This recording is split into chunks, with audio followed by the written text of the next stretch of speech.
Perfect. Fantastic. So we're very happy to be here to be able to present results from our COVID inequality project.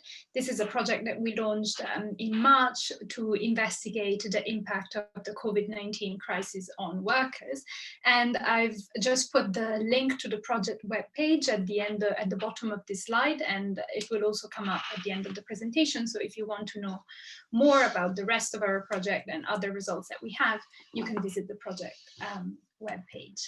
This is joint work with Abby Prassl, who is here with us today, but also Teodora Boneva from the University of Zurich and Christopher Rao from the University of Cambridge. So today, I don't think I need to tell you that since the discovery of the novel coronavirus in 2019, we have now spent the past few months in the middle of not only a global health pandemic, but also one of the most severe economic crises of the last century for many countries. And one thing that stands out and that sets this recession apart from other economic downturns that we've seen in the past is that the crisis has had not only a very severe impact on sectors of the economy that were less severely hit in previous crises, namely the service sector, but also this crisis has seen the introduction of unprecedented measures, such as, for example, national lockdowns that were aimed at combating the spread of the virus, but also strong policy responses that were aimed at limiting the economic consequences of this crisis that for many countries, for example, the UK, meant the introduction of completely new policies. So what we're going to do today is we're going to focus on three aspects of the crisis that set it apart from other recessions that we've seen in the past. And we will precisely talk about the inequality in the labor market impact of this crisis.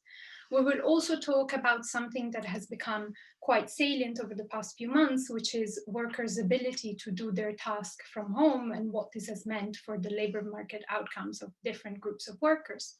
And we will talk about the furloughing scheme, zooming in on the UK, to understand what the scheme has done to shelter workers from the negative consequences of the crisis, but also the implications that it has had in terms of inequality. Before I start, let me just put this work within the broader context of the existing literature that we relate to. Mostly this work relates to three main strands of literature. First, we relate to the papers that have looked at the impact of economic downturns on labor market, with most recent examples looking at the effect of the Great Recession, so the 2008 financial crisis, on inequality and the labor market in general. And we contribute by studying this new crisis that we're still going through. Second, we relate to the work that looks at the importance of short-time work schemes in sustaining unemployment during periods of economic downturn. And we will look at the role of the furloughing scheme in the UK in mitigating the consequences of the current crisis. And finally, we add to the now exponentially growing body of research that looks at the impact of the COVID-19 crisis on many different outcomes, from gender equality to business closures and private consumption, and that uses a mixture of different data sources, from administrative data to survey data and data from private companies. Just to highlight what I think is one of the most important contribution of this study. When researchers try to understand what the short-term impact of any shock is, they're most often limited by data availability. So in this case, people that were trying to understand what the impact of the COVID crisis was at the beginning, so in the first few months of the crisis, were really limited by the fact that official statistics and administrative data were coming in with significant lag. So what we decided to do was we decided to run rapid response online surveys on samples of workers across 3 countries, so the US, the UK, and Germany, to document how the economy and how workers were faring really in the first few months of the COVID-19 pandemic. We launched the 3 survey waves. The first was run around the end of March in 2 countries, the US and the UK. 2 or 3 weeks later, so around mid-April, we ran a second survey wave, this time also including a sample of workers from Germany. And we also ran a third survey wave at the end of March. So we kind of can keep track of how labor markets are evolving in the first 2 or 3 months of the crisis.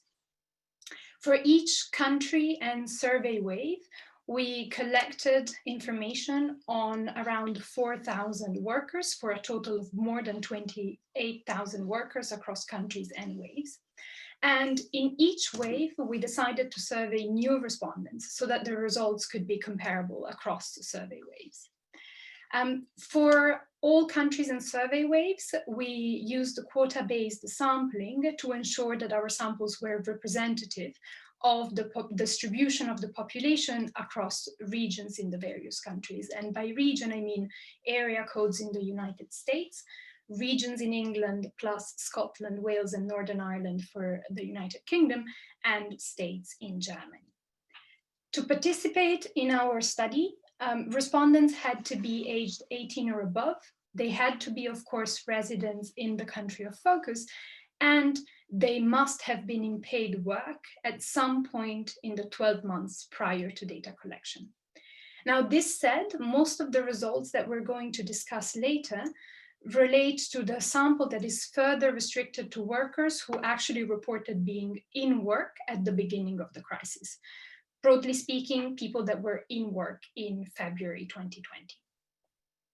Our survey included various different modules that allowed us to collect a very detailed set of information, not only on respondents' individual characteristics, but also on the characteristics of their job. So this could be the main job that respondents report working in, if they say that they are in work at the time of data collection, or the last job that they worked in, if they report being out of work at the time of our survey.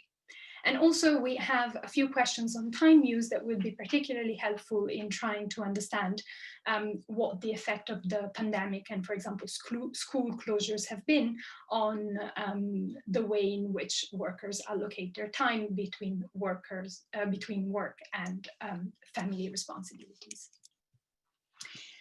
Just to give you a little bit of context and to tell you how our survey positions in the timeline of the coronavirus events, we have really started to talk about a coronavirus crisis when the first cases of coronavirus were confirmed, and this for the UK happened around the end of January 2020, and a similar timeline is also observed in the US and in Germany.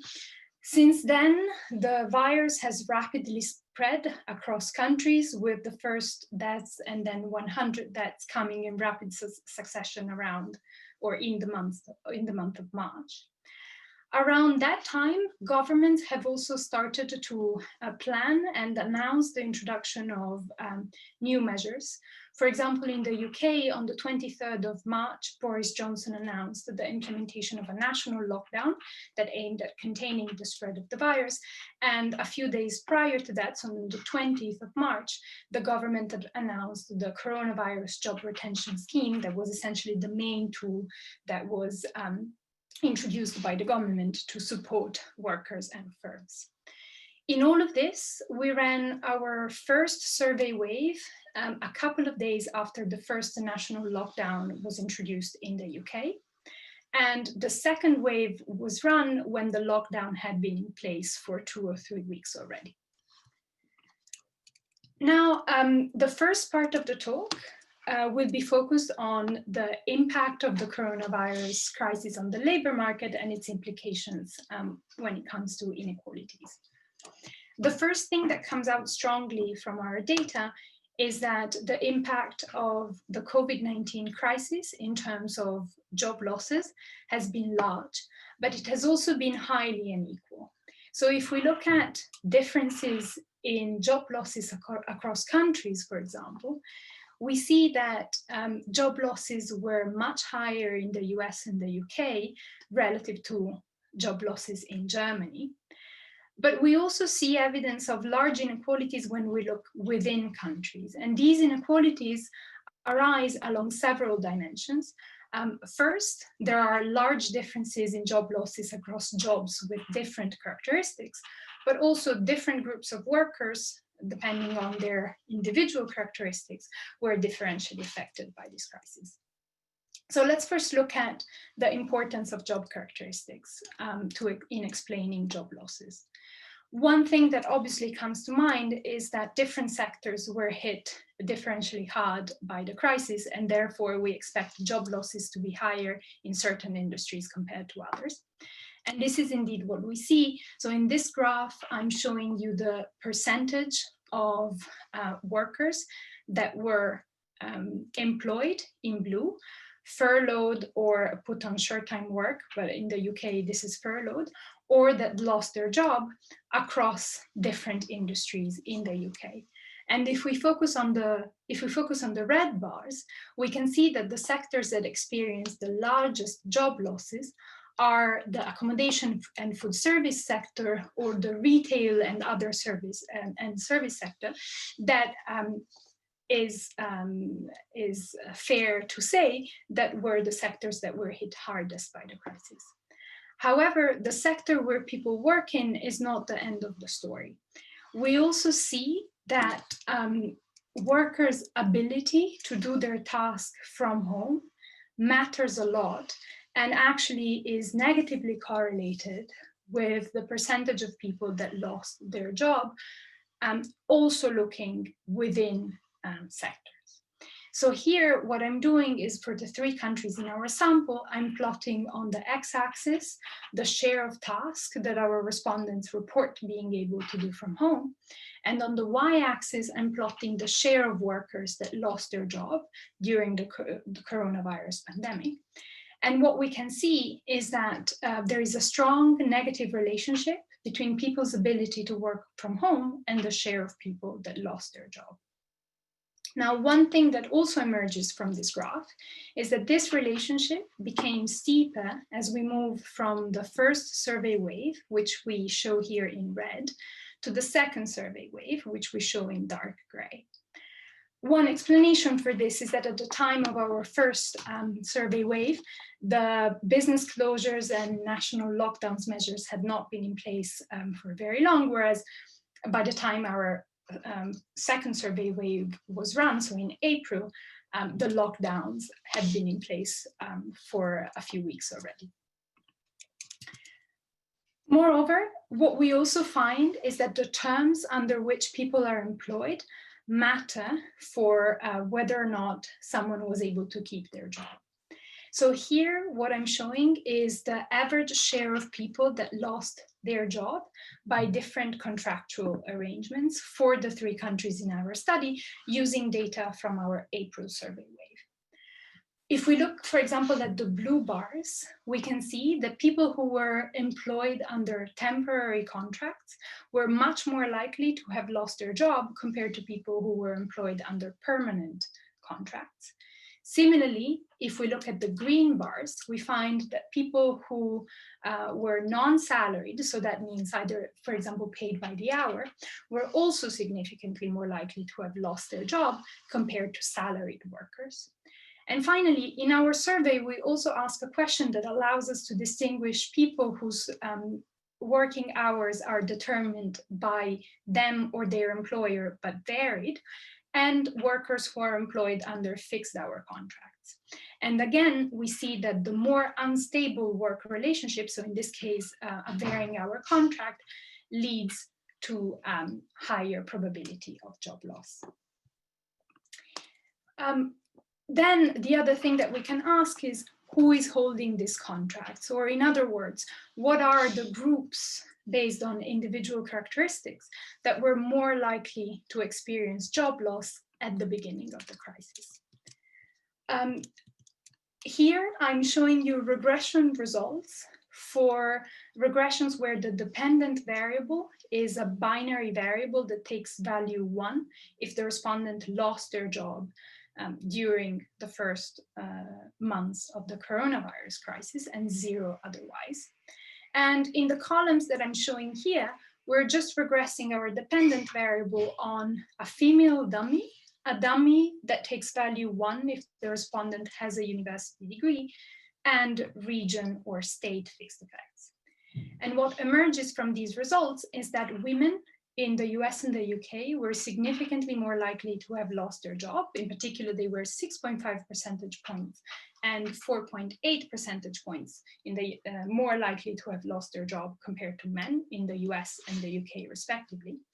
And that people with a university degree were instead less likely to have suffered job losses. Now, part of these differences that we find can be due to the fact that different groups of people sort into different types of jobs. So in the next set of regressions, we control for different job characteristics, as well as for the occupation and industry that people work in. And what we find is that the education gap that we found before completely disappears. So that suggests that people with different levels of educational attainment sort into different types of jobs. We also see that the gender coefficient is reduced in size, but still remains significant. So that points to the fact that even when we compare men and women who work in essentially identical jobs, we find that women were more likely to have lost their job relative to men. Finally, job losses are not the only consequences of this crisis, but many people actually experienced profound earnings losses. And to look at that, what we did in our second survey is we asked the respondents to report their net monthly earnings for the months of January, February, and March 2020. And we computed the percentage change in earnings from March relative to the average earnings that people reported in January and February 2020. And here, what I'm showing in the 3 graphs is the percentage loss in earnings on the y-axis, and on the x-axis, I'm showing the mean net earnings in January and February 2020. So what these graphs are telling us is that earnings losses are not equally spread across the income distribution. And in particular, we see that workers on low earnings to begin with were also those who suffered the largest percentage drops in earnings. Now, some of these earnings losses are, of course, due to the fact that many people lost their job. But what's perhaps more surprising is the fact that even when we look at people who were in work at the time of our survey, we find that a significant proportion of them still reported earnings losses. And this also goes hand in hand with the fact that a significant fraction of people, when asked whether they were facing difficulties in paying their bills and expenses, said that they were. So these results are worrying, and they point to the need for governments to keep helping and providing financial support to workers and to individuals in general, because there seems to be a high proportion of people that is actually not able to meet their day-to-day expenses. Now, the second part of the talk will be dedicated to discussing something that has become very salient and very important during this crisis, namely people's ability to do their tasks from home. And what I'm going to do is I'm going to tell you a bit about how we go about and measure this ability. And also I'll show you some implications of ability to work from home for labor market outcomes.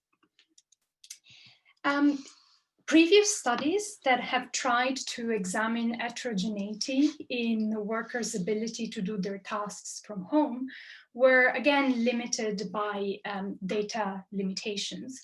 Why? Because the standard approach to measuring workers' ability to do their task from home was to take the occupation that someone was working in, look at the task content of such occupation, and for each task, assign a value of either 0 or 1 for whether or not that task could be performed from home. Then all these binary measures are aggregated up to the occupation level, and the result is an index that takes the same value for workers working in the same occupation. Now, of course, this is a valid approach, but it can hide differences that can arise both from the side of the worker and from the side of the firm. So, for example, we can think of different firms within the same industry making different levels of investment to equip worker with technology and equipment that allows them to work from home as opposed to from the office. So what we do is we take a different approach, and we ask survey respondents directly to state what share of their job tasks they can do from home. And we record their responses on a continuous scale from 0 to 100%. So here I'm showing you what the answers of our respondents look like for the US and the UK. The US is shown in blue and the UK is shown in red. And here I'm showing the cumulative density function of answers to the question on the percentage of tasks that people can do from home. The first thing that I want to point out is that the distributions across the two countries look very similar. And not only do they look similar across countries, but if we look at the same distribution within country and across waves, those look very similar too, which suggests that what we're measuring is not sort of measurement error. The second thing that I want to point out is that it is true that a significant fraction of workers reports being able to do none of their tasks from home. But what is also true is that the vast majority of workers reports being able to do some fraction of their tasks that is strictly between 0 and 100%, which suggests that capturing people's ability to work from home on this continuous scale might be useful. The second thing that I want to discuss is where does this heterogeneity in people's ability to work from home come from? Part of it is, of course, coming from the fact that people work in different occupations, and these occupations allow different levels of home working. So, for example, here I've taken 4 examples of occupations: food preparation and service, computer and mathematical occupation, architecture and engineering, and office and administrative support, where the distribution of people's ability to work from home looks very different. So if we take the food preparation and serving occupations, we can see that very few of our respondents, both in the US and in the UK, report being able to do a substantial share of their tasks from home, and actually almost a bit more than half of the sample reports being able to do none of their tasks from home. When we look at computer and mathematical occupations, we instead see a very different picture, where a lot of workers report being able to do a high share of their tasks from home. And finally, if we look at the bottom 2 panels, we see the example of 2 distributions where the mean share of tasks that people can do from home is the same, or very similar, but the distributions look very different. So for architecture and engineering, we have a distribution that is sort of very similar to a normal distribution, whereas office and administrative support occupations have more of a U-shaped distribution of ability to work from home. Now, we've already hinted at the fact that a worker's ability to do their tasks from home was a big determinant of job loss. And here I am showing you that this is true across occupations. So on the x-axis, again, I am plotting the share of tasks that people report they can do from home. And on the y-axis, we have the share of workers that lost their job due to coronavirus, and everything is averaged at the occupation level. So here, each bubble represents an occupation, and the size of the bubble corresponds to the number of people that we have in our sample that works in that occupation. And what we can see is that there is a clear negative relationship between workers' ability to do their tasks from home and the share of workers that lost their job in a given occupation, which again is what we've been saying before. But this relationship between ability to work from home and job loss not only holds across occupations, but also holds within. So what I'm doing here is I'm showing you in blue for the same occupations that I discussed before, the answers to the question on the share of tasks that people can do from home for respondents that had kept their job or that anyway were still in work at the time when we ran our survey. And here I am overlaying in white the answers for people who had lost their job when in the first few months of the survey. So if I keep going back and forth between these two slides, it is evident that the answers for people who have lost their job are shifted to the left, which means that on average, people who have lost their job reported being able to do a smaller share of their tasks from home compared to people who were still in work at the time of the pandemic. Now, given the importance of people's ability to work from home for labor market outcomes, one question that emerges is which workers were able to do a larger share of their tasks from home. So we looked at people's ability to work from home across different background characteristics. And what we found is that low-income workers, workers without a university degree, and women are all less likely to be able to do a large share of their tasks from home. And what we also found is that working from home has increased over time in our sample as the coronavirus crisis unfolded. Namely, people reported being able to do a higher share of their tasks from home in April than they were in March. This could possibly be due to investments made both by firms or by workers or people simply adapting to the new reality of working from home. But in any case, what is interesting is that we find that this increase is essentially driven, at least in the UK, by those occupations where the share of tasks that people were able to do from home was high to begin with. So in this sense, what we're observing is an increased polarization of ability to work from home, which may actually exacerbate inequalities in the labor market. A final point on working from home relates to the persistence of this feature of our work. So before the crisis, the decision to work from home was not necessarily very common, and working from home was associated with higher job stress, but also difficulties in balancing family life and work tasks. Another paper by Abby Prassl is here also finds that, for example, for women, working from home does not necessarily translate into higher productivity. And in fact, women, especially women with children, are actually more easily distracted and therefore less productive when they are performing their tasks from home. But what does this say now that working from home is likely to become part of our new normal? So we can expect that we will keep working from home, at least in the short and medium run, both because there are new waves of coronavirus currently happening, but also because investments have been made to facilitate working from home.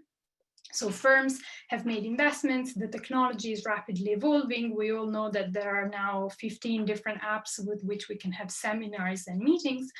And there's also been a push in the policy environment to actually change the regulation and recognize that workers have a right to do their work from home. And this has happened in various countries already, including Germany. So one interesting thing that is left for future studies is, what do these changes mean for workers' productivity? Do they actually imply that workers will become more productive if they work from home? And what does this mean also for workers' career trajectory and the choices that workers do in terms of which type of job they choose. And we can now move to the final part of our presentation, where I'll leave the stage to Abby, and I'll probably stop sharing my screen now so that Abby can start sharing her slides.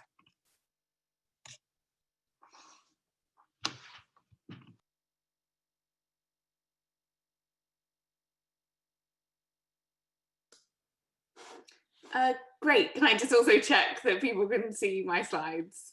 Yep. Okay, great. So I'm going to spend the next 10 minutes telling you a bit more about our results on furloughing, and I will also attempt to relate some of our results to all of the changes which have been occurring over the last couple of weeks, in terms of as we were supposed to be moving from the coronavirus job retention scheme into the job support scheme, and trying to think a little bit more about what future policy might hold for us.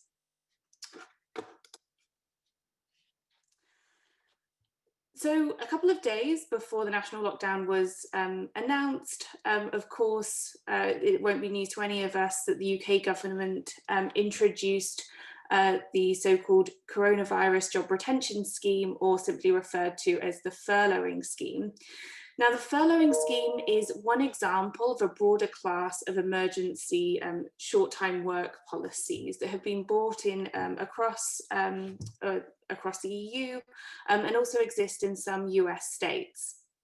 Now, all of these schemes allow employers they basically subsidise labour hoarding by firms, i.e. they allow employers to cut their workers' hours with the government stepping in to top up the paying of workers' salaries. So what these policies are attempting to do are to keep worker and firm matches together over hopefully temporary negative shocks, and rather than actually having firms temporarily lay off their employees. The reason being that temporary layoffs can be inefficient, given that often workers and firms will have invested in a particular type of relation in that match. So in the word of kind of the language of economists, there exists firm-specific human capital that would get lost potentially if a match is dissolved.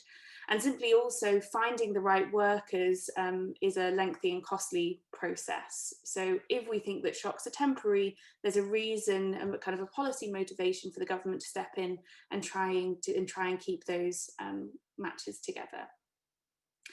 Now, in terms of the main terms of this scheme, there are two main ones, well, actually I'll talk about three, to be honest, three main ones that I want to highlight. So the first was, okay, so how generous was the scheme?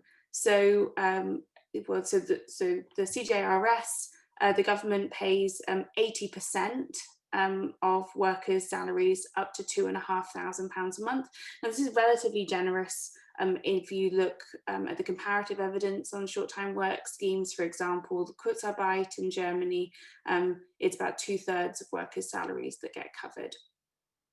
But the really big difference between the initial version of the furloughing scheme and more established short-time work policies more broadly were the really restrictive assumptions placed on work in the scheme from its incarnation up until the 1st of July. So until July, workers on the furloughing scheme could do no work at all for their employer whilst furloughed. Now this is in contrast to, for example, the short-time work schemes in Italy, in France, in Germany, which have allowed for much more flexible reduction in hours and for people to work part-time while still having government subsidies for the wage. Now, since the 1st of July in the UK, we've had the introduction of so-called flexible furlough, which does permit part-time working. And if we think about the JSS, which was supposed to be coming in imminently, but has now been pushed back until March. Again, that's explicitly designed around part-time work. So under the new version, well, the version of the CJRS, which was just put back, workers enrolled on the scheme would have had to have worked 20% of their usual hours. Now, in principle, allowing for some work on the schemes is a very good thing to do. So it allows firms to more easily keep their businesses going, to stop any depreciation, and to stop any depreciation of human capital. Now, one other big difference, I think, between the UK scheme and if we look comparatively at maybe the success of alternative short-time work schemes in terms of protecting particular types of employment over the crisis, is simply the uncertainty that has kind of clouded a lot of the UK furlough policy. So when writing up our paper on furloughing, it took us quite a long time, even at the end of August, to discuss the kind of myriad changes that were made to the scheme. And often these changes have been made at quite short notice. And so again, if we think about the uncertainty that this places firms under and the potential for workers actually to be let go, I think that that's anyway important to note. Now, about a third at its peak, about a third of workers were furloughed in the UK. This is pretty similar to if we look across the available evidence from Germany and Italy. As of a couple of weeks ago, the last version of the HMRC statistics suggested that around 2 million workers were still furloughed during October.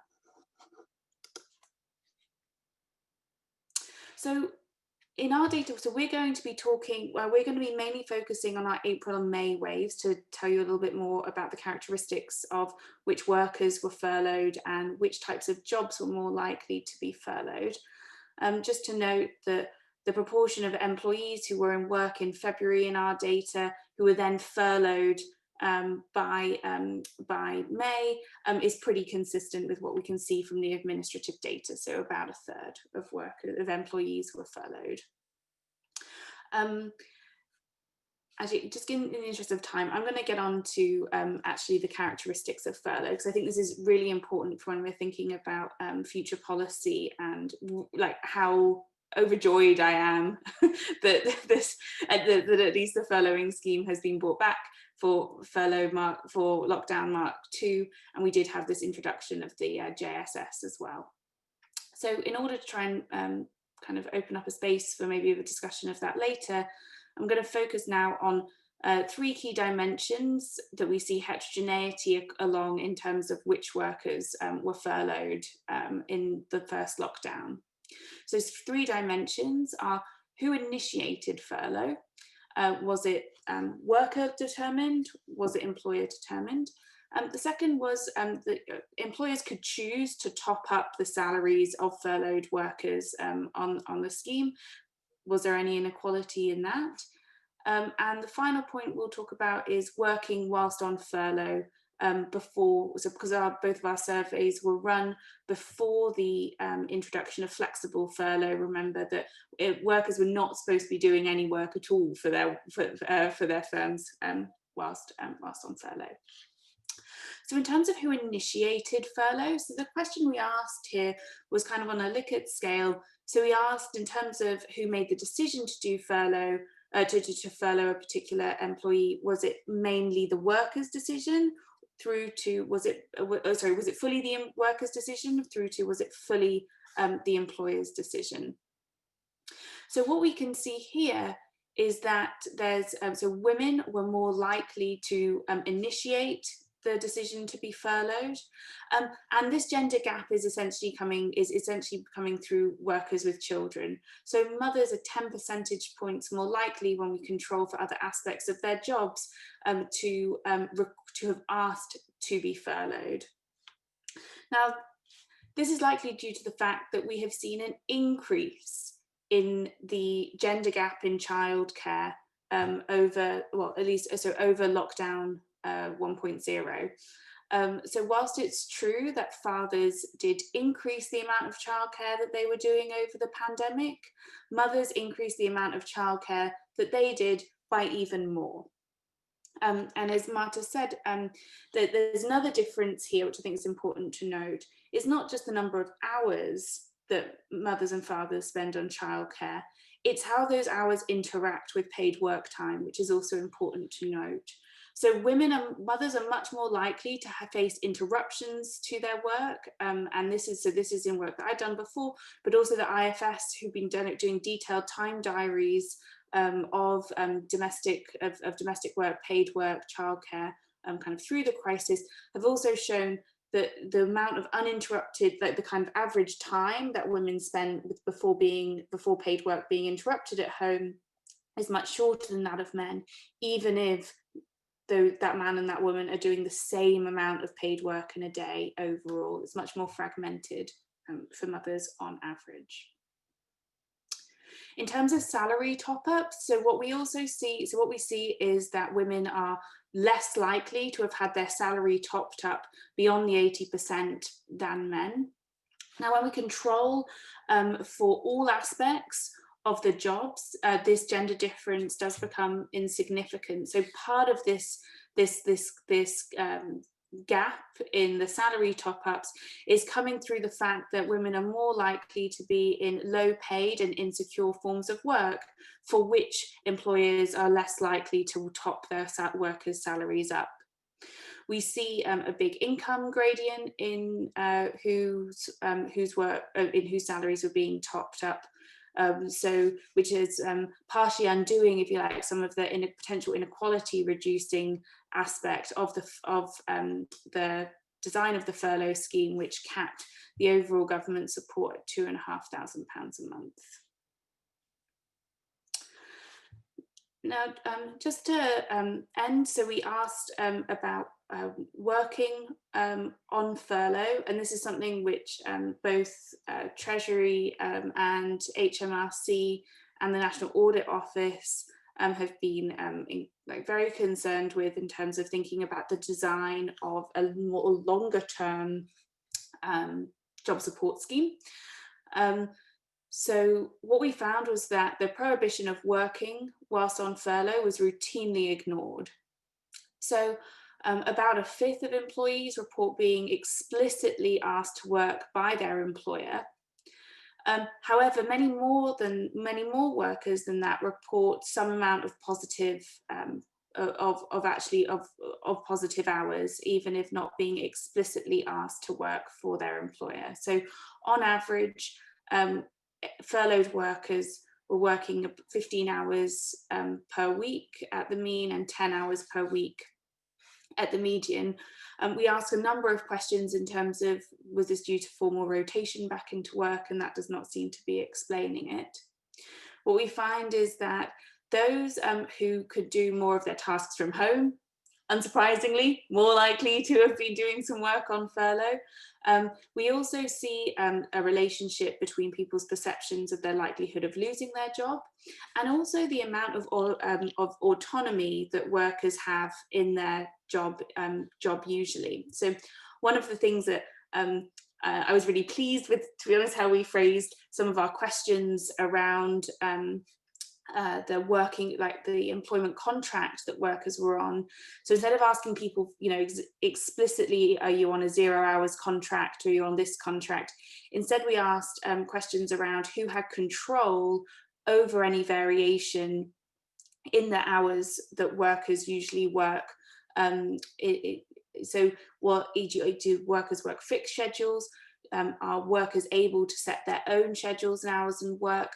Or actually, are those hours of work and schedules employer determined?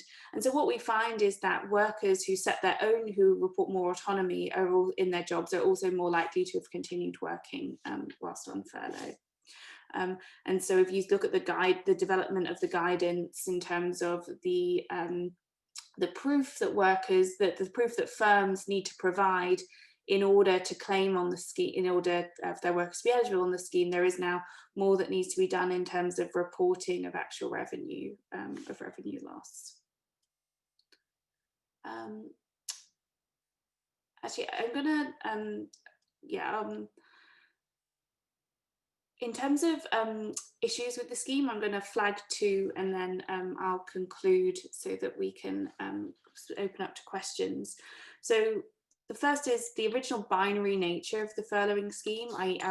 outlawing any work on furlough, was problematic. It was routinely ignored. But what this has probably opened up is a dimension of inequality, which we probably don't want the government to be subsidising. We probably don't want the government to be subsidising firms which are more likely to facilitate their workers actually breaking the law. Or we don't want to be we don't necessarily want to be subsidising non-complying firms. And also we suffered at the peak over a 20% reduction in GDP, which was one of the largest economic contractions that we see in the developed economy across the pandemic, probably placing large restrictions on the work of your workforces, on the amount of work for people who can continue to work from home, probably didn't help with that. If we go backwards to when Rishi Sunak was saying, look, we're not extending the furloughing scheme anymore. We're just kind of, we need to get used to this new normal. We need to think about, we don't want to be subsidizing matches, jobs which are never going to come back. He was pointing to this, to the second point on this bullet scheme, that we do need to think quite carefully in terms of, with the persistence of this crisis, the degree to which a worker being furloughed is simply delaying the inevitable, in terms of delaying unemployment, because what that affects is the optimal duration that we want these schemes to last.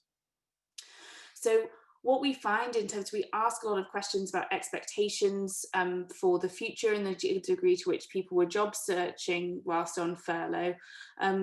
Just to say, what we find is that those workers furloughed workers have been more likely to be looking for other jobs and to perceive a higher likelihood that they will eventually lose their jobs. And this is especially high for workers who could do a large share of their tasks from home. The reason I think that's important is that there's if workers think if a furloughed worker believes that they could do a lot of their work from home and nonetheless they're furloughed, that might be telling you more about the severity of the shock that particular firm is under, rather than it necessarily just being due to social distancing restrictions being a big problem in that for that particular workplace. So to conclude, so the work that we've done so far has hopefully shed a light on the large and unequal impact of the labour market crisis, both within and across countries. We found that the policy response to the crisis has mattered and is potentially highly important in understanding some of these cross-country differences. I think it also opens up a really interesting space for thinking about policy and legal challenges which arise from working from home being the new normal, and potential wider issues in terms of what the low-skilled job market might look like if we do have a large proportion of our workforce who previously would have been going into physical offices actually working from home. And what does that mean in terms of the